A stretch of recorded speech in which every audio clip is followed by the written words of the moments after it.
Mummy के wish करे के, अपना मालावा के डैडी के विश करे के सुबह कामना करे के फर्ज यादा, करे के फर्ज यादा, करे के फर्ज यादा। पुराना वाला रिश्ता के करे के ताजा, करे के ताजा भाई, करे के ताजा।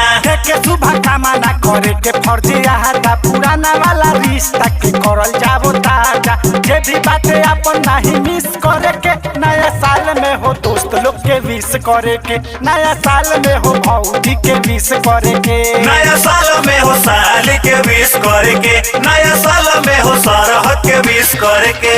दीपक सिंह छपरहिया। आइल न्यू ईयर हो डियर, जान से हमर मिले के बाटे, मिले के बाटे। आइल न्यू ईयर हो डियर, जान से हमर मिले के बाटे, बाटे।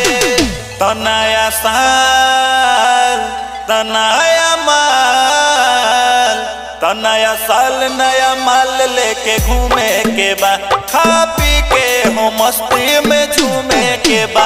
नया साल नया माल लेके घूमे के बा, खा पी के हो मस्ती में झूमे के बा। नया साल में मिले खातिर हर तू डियर डियर डियर डियर। नया साल में मिले खातिर हर तू डियर। गार्डन में मनावल जाई हैप्पी न्यू ईयर, त्योर में मनावल जाई हैप्पी न्यू ईयर। स्वामीनारायण मुंडा के है बटे इच्छा, सब काम कोई जाई सुन हमर दीक्षा, सब काम कोई जाई सुन हमर दीक्षा। स्वामीनारायण मुंडा के है बटे इच्छा, सब काम कोई जाई सुन हमर दीक्षा। दीपक छपरहिया लेके अइले मुर्गा beer beer beer beer.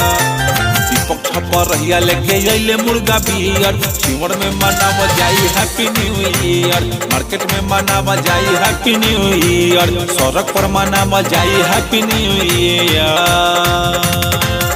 Love you जान, हैप्पी न्यू ईयर।